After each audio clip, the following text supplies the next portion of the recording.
Hi everyone. So for today's second card game, we're going to play a game that is fantastic to play with your littles. So kindergarten, grade 1, grade 2, but even my high school kids still ask to play this game every once in a while. So today's game is called Garbage. I don't know why it's called Garbage. It was taught to me by a couple of students that I taught at Hawrelak many years ago. And it's a game that I've been teaching little guys to play for a long time now. It's a great game because it teaches kids about number order and placement, and especially in those primary grades, in grades kindergarten, grade 1, grade 2, when we really want kids to understand the importance of subitizing. This is a great game for them to play. So let me explain a little bit about what subitizing is. Subitizing is when kids are able to recognize a quantity without having to count how many there actually are. So for instance, when I say to kids, how many fingers am I holding up? They should know that it's 5. They shouldn't have to count that it's 5 fingers being held up. They should just automatically already know that because we all have 5 fingers. Most of us have 5 fingers. And then when we show them 3 fingers, they should be able to see that and be able to recognize 3. So that's subitizing. So this is a game that helps reinforce that.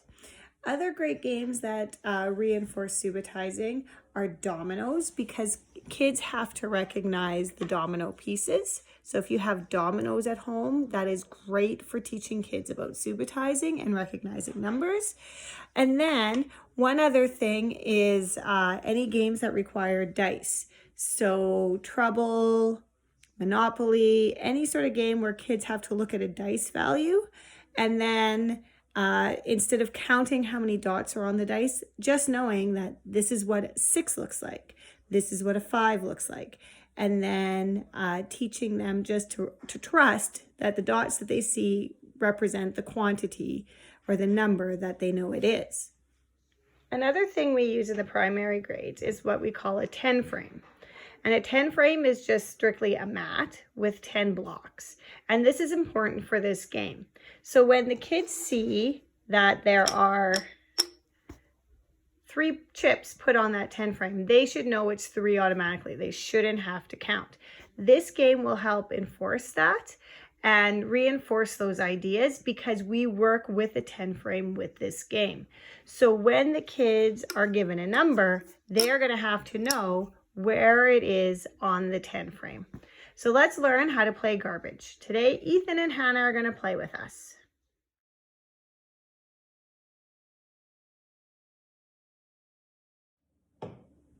Hi everyone, we're all set up to play Garbage. We have with us today, we have Hannah, and we have Ethan, and then we have Chris that is going to film for us today. So the first thing that happens is everyone who is playing, so Hannah, Ethan, and myself, will get dealt out 10 cards, but don't look at the cards. They have to stay face down. So Hannah is dealing out the cards,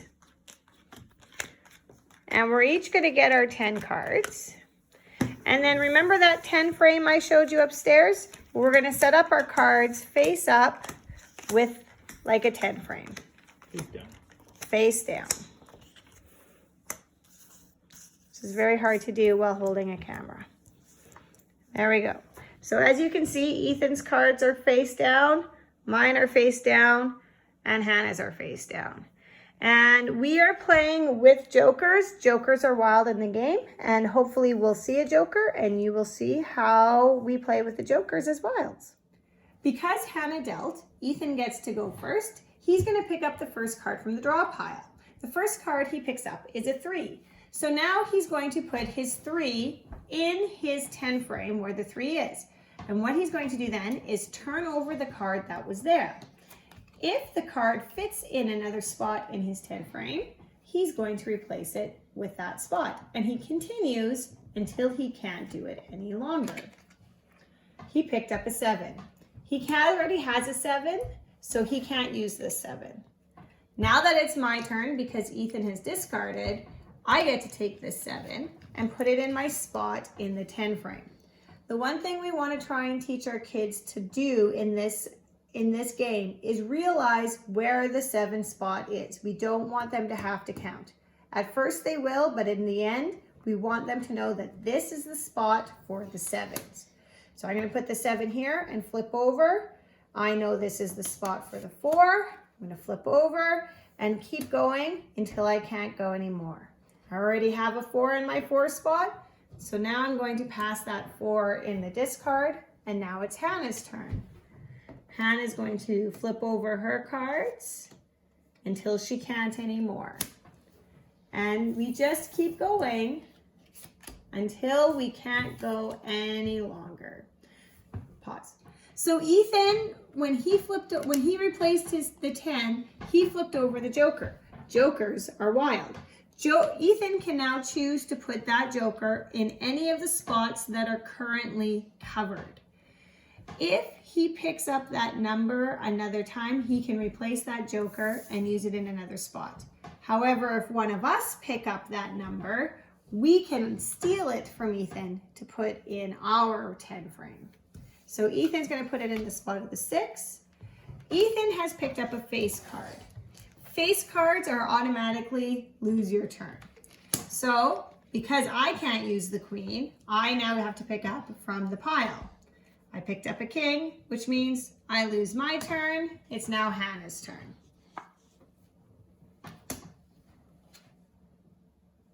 Ethan has the 10. I don't. So I'm going to take the 10 and I have the 7 and it will go to Hannah.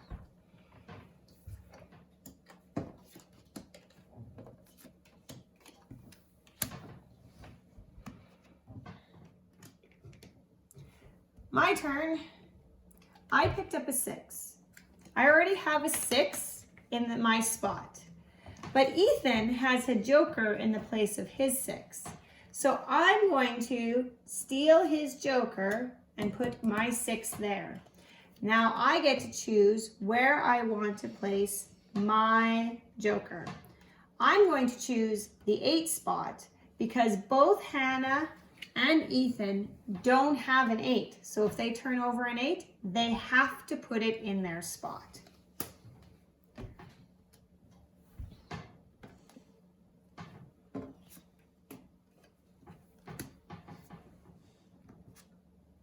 Why wouldn't you pick that up? You don't have an ace. Too late.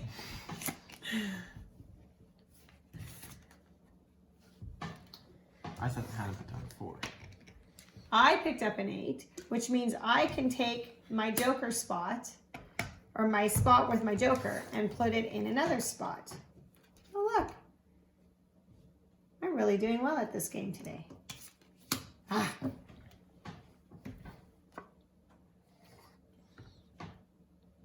All right, so when you look at my 10 frame, I am only missing a 5.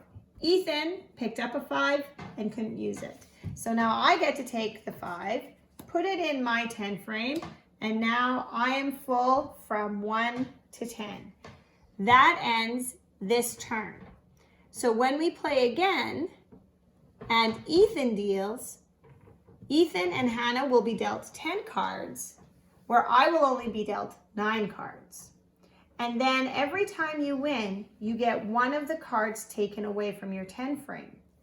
So then you play until the last person who only has 1 left only needs an ace to win. Action. Okay, for the second round of the game, Ethan dealt out the cards. Both Ethan and Hannah have 10. I have 9 because I won the last round, and we continue to play that way.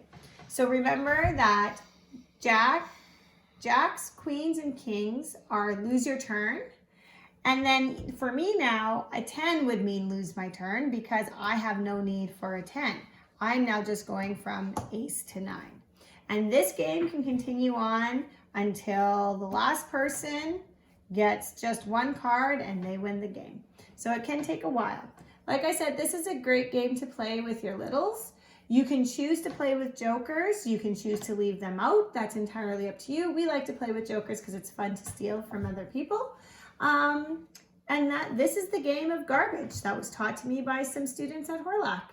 Anyway, We'll see you tomorrow. Bye, everybody.